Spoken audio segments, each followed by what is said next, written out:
Today we shall discuss about the growth and development part of the second chapter, Continuity of Life.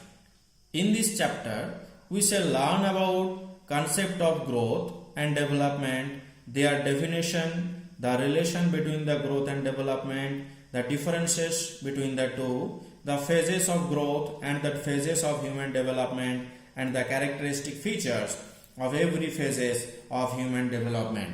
So first let us know what is growth and what is its characteristic features. Growth is an irreversible increase in size or volume of an organism. Number 2, increase in the dry weight. We know the weight of a biological material when the water content has been removed by heating is called its dry weight. So dry weight will be increased after the growth.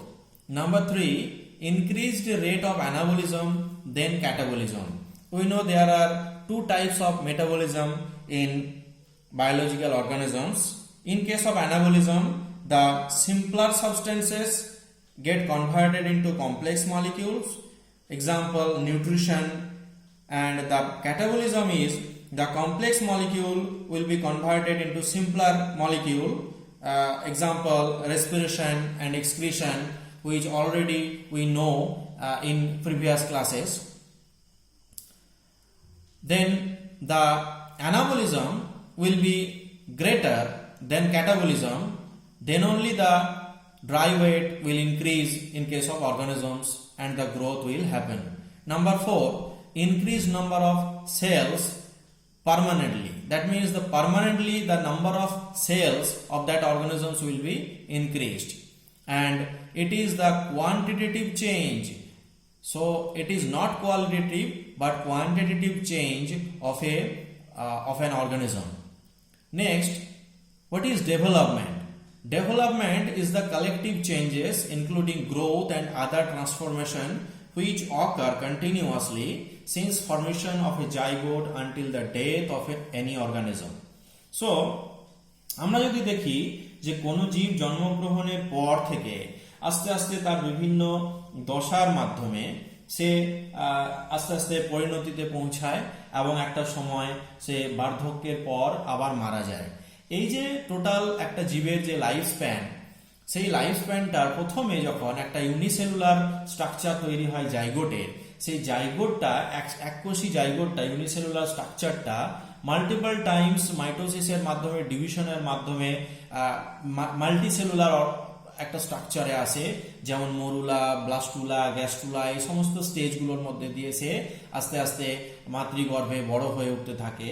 কিন্তু number of sell বেড়ে ওঠাটাই কিন্তু সব দিক থেকে আমরা শুধুমাত্র তার development বলতে পারি না।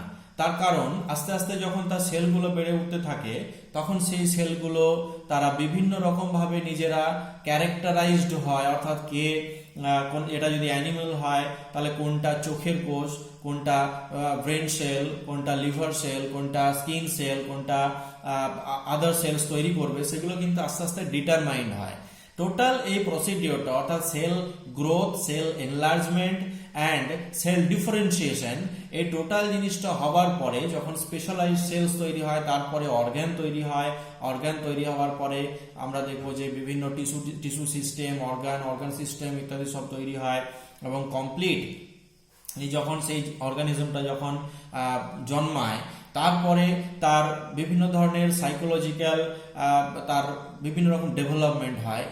এই যে প্রসেসগুলো, এগুলোকে সবগুলোকে একসাথে আমরা বলতে পারি development. So let us know the relation between growth and development. Growth মানে হলো যে শুধুমাত্র নাম্বার অফ সেলস ইনক্রিজ করে যাওয়া, সেই সেলগুলোর স্ট্রাকচার বেড়ে যাওয়া, অর্থাৎ সেগুলো increase in their shape and size, এটা হবে। তারপরে তার ডিফারেন্সিয়েশন হবে। কিন্তু ডেভেলপমেন্ট হচ্ছে এটা আরো বড় টার্ম, এটা অনেক কিছু জিনিসের উপর নির্ভর করে। যেমন আমরা দেখবো যে development is closely related with dependent on growth. Growth is an permanent and irreversible increase in size, এটা তো আমরা আগেই জেনেছি, volume and dry weight of an organism. After growth, the cells are differentiated for a specific function, the complexity of the organism increases. So the growth is the cause of development and the development is the result of the growth. এখন আমরা যদি দেখি যে growth, এই গ্রোথের কতগুলো phase আছে, তিনটে ফেজ মেইনলি আমরা এখানে দেখতে পাই। ফেজগুলো কি cell division, cell enlargement and cell differentiation. প্রথমে যদি আমরা সেল ডিভিশন দেখি তাহলে দেখব যে যখন কোনো একটা অর্গানিজম যখন তৈরি হয়, জাইগোট যখন তৈরি হয়, তখন সেটা ইউনিসেলুলার থাকে। তারপর সেটা আস্তে আস্তে মাইটোটিক সেল ডিভিশনের মাধ্যমে তার নাম্বার অফ সেলস ইনক্রিজ করে। এই প্রসেসটাকে আমরা বলি হাইপারপ্লাসিয়া। নেক্সট আমরা দেখব যে শুধুমাত্র সেল নাম্বার ইনক্রিজ করাটাই নয়, তার volume and shape and size of those cells also increases. This is called hypertrophy. So cells enlarge both in length and volume. And cell differentiation, অর্থাৎ সেলগুলো শুধুমাত্র তার শেপ অ্যান্ড সাইজে শুধু বাড়লেই হবে না, সেগুলোকে ডিফারেন্সিয়েট হতে হবে, অর্থাৎ তারা কি কাজ করবে তার জন্য তাদেরকে স্পেশালাইজড স্ট্রাকচার হতে হবে। এরপর আমরা প্রত্যেকটা তিনটে যে স্টেপ সেগুলোকে আমরা পরপর আলোচনা করি। এখানে আমরা দেখব সেল ডিভিশন। আমরা দেখবো যে কোনো একটা জাইগোট, একটা পার্টিকুলার কোনো সেল যখন জাইগোট যখন আনডিফারেন্সিয়েটেড অবস্থায় থাকে, তখন সে ডিভাইড করে করে অনেক সেল তৈরি করে। অর্থাৎ new cells are formed by mitotic cell division, the number of cell increases rapidly. এই দশাটাতে আমরা দেখবো যে সেল ডিভিশন এই ফেজটাতে খুব কুইকলি হয়ে থাকে। নেক্সট হচ্ছে সেল এনলার্জমেন্ট, অর্থাৎ নাম্বার অফ সেল বেড়ে যাওয়ার সঙ্গে সঙ্গে the structure and size of the cell also increases. This is called cell enlargement. এই ডটার সেলগুলো তাদের প্রোটোপ্লাজমের মধ্যে জলের পরিমাণটা বাড়ায়, অর্থাৎ daughter cells uptake water. Anabolism is more than catabolism. এটা আমরা আগেই জানি যে অ্যানাবলিজম তখনই হয় যখন আমাদের বডি মাস ইনক্রিজ করে, বডি যে ড্রাই মাস সেটা ইনক্রিজ করে থাকে, তাকে তখন আমরা বলি যে ক্যাটাবলিজম হয়েছে, অ্যানাবলিজম হয়েছে। আর ক্যাটাবলিজম মানে হচ্ছে ড্রাই মাস যখন ডিক্রিজ করে তখন আমরা তাকে বলি ক্যাটাবলিজম হয়েছে। The cells enlarge both in length and volume, dry weight of the cell increases. Now cell differentiation. Cell differentiation মানে হলো যে সেল যখন তৈরি হলো, এরপরে তৈরি হওয়ার পরে সেই সেলগুলো স্পেশালাইজড হতে হবে। যেমন অ্যানিমাল সেলের ক্ষেত্রে যদি liver cell and kidney cell, এই দু ধরনের সেলকে যদি দেখি, তারা কিন্তু একই সেল থেকে তৈরি হয়েছে, একই ধরনের সেল থেকে মাইটোসিসের মাধ্যমে তৈরি হয়েছে, কিন্তু তাদের কাজগুলো কিন্তু পরবর্তীকালে আলাদা হবে। কিন্তু তাদের জিনসগুলো তো সেই একই আছে তাদের ভেতরে। তাহলে দেখবো যে কোথাও জিন সুইচ অন হচ্ছে, কোনো জিন সুইচ অফ হচ্ছে। তাহলে সুইচ অন বা সুইচ অফ হবার মাধ্যমে জিনসগুলো তাদের কাজ কোথাও কোথাও স্পেশালাইজড করে নিচ্ছে। কিডনি সেল যার যেরকম কাজ তারা সেইখানে সেই জিনসগুলোকে অন করে নিচ্ছে, আবার অন্য যেগুলো লিভার সেলের কাজ সেগুলোকে সে অফ করে দিচ্ছে। আবার লিভার সেলের যে কাজ সেগুলোকে লিভার সেল তার জিনগুলোকে অন করে নেয়। আবার উল্টো ক্ষেত্রে দেখবো যে তার কিডনি সেলের যে কাজ, লিভার সেল সেই কাজগুলোর যে জিনগুলো সেগুলোকে সে অফ করে দেয়। এইভাবে সুইচ অন এবং অফ হওয়ার মাধ্যমে সেলগুলো স্পেশালাইজড হয়ে যায় পার্টিকুলার কোনো একটা ফাংশন করার জন্য। তাহলে ডিফারেন্সিয়েশন এর ব্যাপারটা আমাদের জানতে গেলে জানতে হবে যে ডিফারেন্সিয়েশন যেমন হয় তেমনি আবার একটা জিনিস হয় যেটাকে বলি আমরা ডি ডিফারেন্সিয়েশন। এটা প্ল্যান্ট সেলের ক্ষেত্রেও হয়ে থাকে। আমরা দেখব প্ল্যান্ট সেলের ক্ষেত্রে কিভাবে হয়। বিগোনিয়া একটা প্ল্যান্ট আছে, এই প্ল্যান্টটা রিপ্রোডিউস করে তার পাতার মাধ্যমে।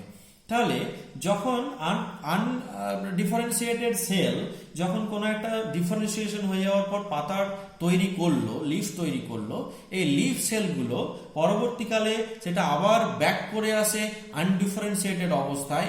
এই ঘটনাটাকে বলা হয় D differentiation. So, de-differentiation is the process in which an undividable differentiated cell sometimes regain the power of division. অর্থাৎ বিগোনিয়ার যে লিফের যে সেলগুলো, সেই সেলগুলো আবার পুনরায় যাতে করে ডিভাইড করতে পারে তার ক্ষমতায় সে ফিরে আসে।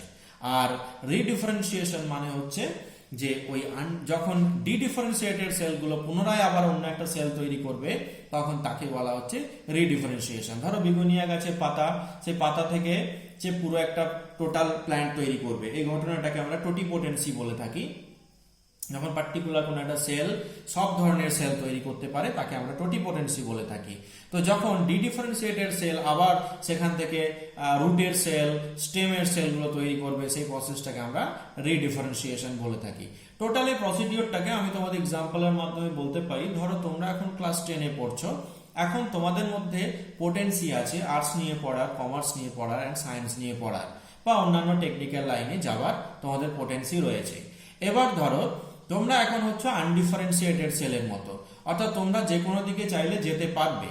কিন্তু ধরো তুমি একবার ডিটারমাইন্ড হয়ে গেলে যে তুমি আর্টস নিয়ে পড়বে, হঠাৎ করে ক্লাস 11-এ ভর্তি হলে তুমি আর্টস নিয়ে, এরপর 11 পড়ার পরে তোমার মনে হলো যে না আমি সায়েন্স নিয়ে পড়বো, আমি ক্লাস 12টা সায়েন্স নিয়ে পড়বো। তোমাকে কিন্তু সেটা পড়তে দেওয়া হবে না।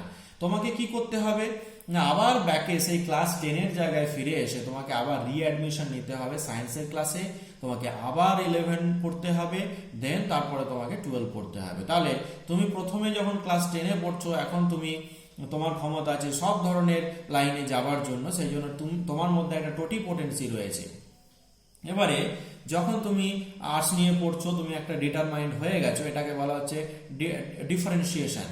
তারপর যখন তুমি আবার নতুনভাবে ভর্তি হতে গেলে, নেক্সট ইয়ারে যখন রিঅ্যাডমিশন নিলে, সেটাকে তুমি বলছো ডিডিফারেন্সিয়েশন হয়ে ব্যাকে এলে, তারপরে তুমি আবার ক্লাস 11-12 পড়লে সায়েন্স নিয়ে, সেটাকে আমরা রিডিফারেন্সিয়েশন বলছি। প্ল্যান্টদের ক্ষেত্রে এই ধরনের জিনিসটা আমরা দেখতে পাই। আচ্ছা, আমরা দেখবো গ্রোথের একটা যদি কার্ভ করি যে কখন গ্রোথটা কম হয় কখন বেশি হয়, তাহলে এই ধরনের একটা এস শেপড কার্ভ আমরা দেখতে পাবো যদি আমরা টাইমের রেসপেক্টে গ্রোথকে যদি কার্ভটাকে প্লট করি। তাহলে আমরা দেখতে পাবো এর অ্যাকচুয়ালি 3টে ফেজ থাকে। একটাকে বলা হয় ল্যাগ ফেজ, একটাকে বলা হয় লগ ফেজ, আর একটাকে বলা হয় stationary phase. This S shaped curve is called the sigmoid curve. So এখানে আমরা যদি দেখি ল্যাগ ফেজে দেখবো গ্রোথের রেটটা খুব কম হয়। প্রথমে গ্রোথের রেটটা খুবই কম হয়, তারপরে মাঝখানে এসে স্পিডটা, গ্রোথের রেটটা অনেক হাই হয়ে যায়, বেড়ে যায়, এটাকে লগ ফেজ বলে। দেন আস্তে আস্তে তার রেটটা কমতে থাকে, একটা সময় এই গ্রোথের রেটটা আস্তে আস্তে একেবারে কমে যায়। যেমন ধরো কোনো একটা শিশু জন্মগ্রহণ করার পরেই তার যে বৃদ্ধি, যে গ্রোথ, সেটা কিন্তু ধীরে ধীরে হয়। তারপর একটা সময় যখন চাইল্ডহুড বা যখন তার অ্যাডোলেসেন্ট পিরিয়ড আসে, তখন তার গ্রোথটা প্রচন্ড বেশি পরিমাণে হয়। তারপরে যখনই তার অ্যাডাল্টহুডের কাছাকাছি সে পৌঁছে যায়, তখন আস্তে আস্তে তার গ্রোথটা কমতে থাকে। অ্যাডাল্টহুডের পরে যখন সে আস্তে আস্তে সেনেসেন্স স্টেজে আসে, তখন আর অ্যাডাল্টহুডের পরের থেকেই, অ্যাডাল্টহুড পৌঁছে যাওয়ার পর থেকে আস্তে আস্তে তার গ্রোথটা কমে যেতে থাকে, এটাকে আমরা স্টেশনারি ফেজ বলি। তাহলে এইভাবে আমরা একটা এস শেপড কার্ভ একটা প্লট করতে পারি, এটাকে বলি আমরা গ্রোথ কার্ভ। নেক্সট আমরা এটা তো আলোচনা করলাম lag phase, log phase and stationary phase, এই জায়গাটা। এরপরে আমরা দেখে নেব ফেজেস অফ হিউম্যান ডেভেলপমেন্ট।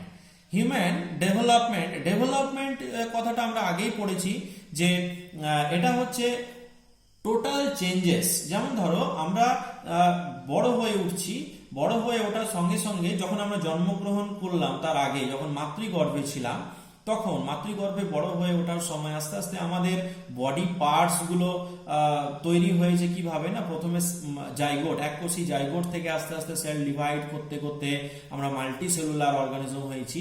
তারপর আমাদের হাত পা অর্গ্যানগুলো, বিভিন্ন রকম অর্গ্যানগুলো, কিডনি, লাংস, ব্রেন, এইভাবে এগুলো সব তৈরি হয়েছে। তৈরি হবার পরে তারা স্পেশালাইজড হয়েছে, এইগুলোকে আমরা বলে থাকি গ্রোথ। কিন্তু জন্মের পর থেকে আস্তে আস্তে আমাদের মধ্যে কতগুলো কোয়ালিটি আসে, কতগুলো ঘটনা ঘটতে থাকে, যেগুলো আমাদের মানুষ হিসেবে আমাদেরকে বড় হয়ে উঠতে সাহায্য করে। আমাদের মধ্যে কগনিশন, চিন্তা, বিচার, বুদ্ধি, এই সমস্ত জিনিসগুলো আস্তে আস্তে আসতে থাকে। এগুলো বিভিন্ন স্টেজে, কোথাও কম হয়, কোথাও বেশি হয়। সেই সমস্ত স্টেজগুলোকে আমরা বলি ডেভেলপমেন্টাল স্টেজেস। যেমন প্রথম স্টেজটা, এই হিউম্যান ডেভেলপমেন্টের 5টা স্টেজ আছে। দেয়ার আর 5 stages. The first stage is the infancy. আমরা এই ফেজে আমরা দেখতে পাবো যে এটা 0 to 2 ইয়ার্স অফ এজ পর্যন্ত হয়ে থাকে। কিছু কিছু বইতে এটা 3 ইয়ার্স অফ এজ পর্যন্ত বলা হয়ে থাকে। 0 to 2 ইয়ার্স মানে হচ্ছে 2 বছর 11 মাস হয়েও কিন্তু এটা 2 বছরই ধরা হয়। তাহলে 2 বা 3 সেটা প্রায় বিভিন্ন বইতে বিভিন্ন রকম ভাবে বলা আছে। আচ্ছা, এখানে কি কি ঘটনাগুলো ঘটে না ইনফ্যান্ট এক্ষেত্রে learn to sit, crawl, to stand, to walk and talk, কথা বলতে শেখে, হাঁটতে শেখে, চলতে শেখে, আস্তে আস্তে হামাগুড়ি দিতে শেখে, এই সমস্তগুলো হয়। আচ্ছা, এরপরে দেখবো যে তারা আলো এবং সাউন্ড, শব্দ এবং কালার চিনতে শেখে। নেক্সট আমরা দেখব যে তারা বাবা মাকে চিনতে পারে, তাদের ভাই বোনকে চিনতে পারে, sibling and parents are identified by them. তারপর দেখব তারা completely they are dependent on others, তাদের নিজস্ব কোনো ক্ষমতা থাকে না কোনো কিছু করার, তারা কারো না কারো ওপর নির্ভরশীল হয়ে থাকে। এই ফেজটাকে আমরা বলছি ইনফ্যান্ট স্টেজ। নেক্সট স্টেজটাকে আমরা বলবো চাইল্ডহুড স্টেজ। এই স্টেজটা হয়ে থাকে 3 থেকে 11 বছর বয়স পর্যন্ত। এখানে কি হয়, physical, mental and emotional development occurs at ফাস্টার rates, খুব তাড়াতাড়ি এই সমস্ত ক্যারেক্টারিস্টিক ফিচার্স গুলো দেখতে পাওয়া যায়। আচ্ছা, মোটর অ্যাক্টিভিটি ইনক্রিজেস, আস্তে আস্তে তারা লিখতে, পড়তে ইত্যাদি করতে শেখে। তাদের লিম্বস গ্রো কুইকার দেন আদার পার্ট, সব থেকে বেশি বাড়ে তাদের হাত এবং পা গুলো অন্যান্য বডি পার্টস এর থেকে। And the power of memorize, ability to reading, writing, drawing and problem solving improve gradually. Next, ability to express fear, anger and excitement occurs. এখানে থাইমাস গ্ল্যান্ড, একটা টেম্পোরারি এন্ডোক্রাইন গ্ল্যান্ড, শুধুমাত্র চাইল্ডহুডেই দেখতে পাওয়া যায়। After adolescent period এসে যাওয়ার পর থেকে আস্তে আস্তে এটা ডিজেনারেট করতে থাকে, একটা সময় আস্তে আস্তে এটার কোনো ভ্যালু থাকে না। তো এখান থেকে থাইমোসিন একটা হরমোন রিলিজ হয়, যেটা আমাদের টি সেল অ্যান্ড বি সেলকে ম্যাচিউর করতে সাহায্য করে, এবং পরবর্তীকালে আমরা দেখবো যে চাইল্ডহুডে তাদের যে গ্রোথ, সেই গ্রোথেও একটা এর এফেক্ট রয়েছে। নেক্সট আমরা আসছি adolescent period, the most important period of human growth. এটা 12 to 19 ইয়ার্স অফ এজ হয়ে থাকে। কিছু কিছু বইতে এজটা 1 ইয়ার 2 ইয়ার প্লাস মাইনাস হতে পারে, এটা আপ টু 20 ইয়ার্স পর্যন্ত কিছু কিছু বইতে লিখেছে, কোনো বইতে 18 বছর পর্যন্ত লিখেছে, ভ্যারি করে। এটা এজ অ্যান্ড সেক্স অনুযায়ী বা বিভিন্ন কান্ট্রি অনুযায়ী এটা ভ্যারি করে থাকে। আচ্ছা, অ্যাডোলসিয়ার থেকে এসেছে কথাটা, যার মানে হচ্ছে to grow up to maturity, অর্থাৎ ম্যাচিওর হতে সাহায্য করে। পিরিয়ড অফ টার্মোয়েল, অর্থাৎ একটা টার্বুলেন্সের সময়, এই সময়টা প্রচুর ড্রাস্টিক চেঞ্জ আসে হিউম্যান বডি অ্যান্ড মাইন্ডের মধ্যে, যার জন্য এটাকে পিরিয়ড অফ টার্মোয়েল বলা হয়। এখানে সব থেকে বেশি ফিজিক্যাল গ্রোথ হয়, মেন্টাল গ্রোথ হয় এই সময়টাতে। So rapid physical growth, boys and girls go through maximum changes in physical, mental, emotional and social aspects. Class 8-এ তোমরা আগেই পড়ে নিয়েছো যে অ্যাডোলেসেন্স পিরিয়ডে বিভিন্ন ধরনের বডি স্ট্রাকচারাল চেঞ্জেস তো আসেই, তার সঙ্গে সঙ্গে মেন্টাল চেঞ্জেস এটাও আসতে থাকে। Next, interest towards opposite sex arises, secondary sexual characteristics appears. তাহলে এখানে দেখবো যে মেল অ্যান্ড ফিমেলের ক্ষেত্রে ডিফারেন্ট সেক্সুয়াল ক্যারেক্টারিস্টিক ফিচার্স গুলো আমরা দেখবো ডেভেলপ করে থাকে, এবং এটা হয়ে থাকে সেক্স হরমোনস গুলোর মাধ্যমে। In case of males androgens and in case of females oestrogen and progesterone. এই সমস্ত হরমোনগুলো, হরমোন গ্ল্যান্ড গুলো অ্যাক্টিভ হওয়ার জন্য হরমোনগুলো সিক্রেশন হতে শুরু করে, এবং সেকেন্ডারি সেক্সুয়াল ক্যারেক্টারিস্টিক্স গুলো অ্যাপিয়ার করতে থাকে। And sexual desire come into action, and production of gametes and secretion of sex hormones starts in this phase. And dare to take risk, যখন ছোটরাও কোনো কিছু কাজ করতে ভয় পায় বা বড়রাও কোনো একটা রিস্ক নিতে ভয় পায়, তখন অ্যাডোলেসেন্ট পিরিয়ডের ছেলেমেয়েরা দেখা যায় যে তারা রিস্ক নিতে খুব পছন্দ করে। অ্যাডাল্টহুড, এই জায়গাতে আমরা দেখবো যে টোটালি অ্যাডাল্টহুড এসে যাওয়ার পরে গ্রোথটা টোটালি স্টপ হয়ে যায় আস্তে আস্তে। যেমন এটা আমাদের ইন্ডিয়ার ক্ষেত্রে এটা 20 to 60 ইয়ার্স অফ এজ এটাকে ধরা হয়। Physical growth declines and finally stops, অর্থাৎ 20-22 বছর বয়সের পর থেকে আস্তে আস্তে কিন্তু মানুষ আর বেড়ে ওঠে না, লম্বায় আর বাড়ে না, তারা তাদের গ্রোথটা স্টপ করে ফেলে। Mental maturity, responsibility and decision making ability, এটা সব থেকে বেশি, সব থেকে হাইয়েস্ট অবস্থায় থাকে এই ফেজটাতে। অ্যান্ড মোরাল ভ্যালুগুলো ডেভেলপ করতে থাকে। Reproductive glands and gonads become fully active, reproductive গ্ল্যান্ডগুলো থেকে বিভিন্ন ধরনের সিক্রেশন হতে থাকে, এবং গোনাডগুলো রিপ্রোডাক্টিভ সেলস তৈরি করতে থাকে রিপ্রোডাকশনের জন্য। This is the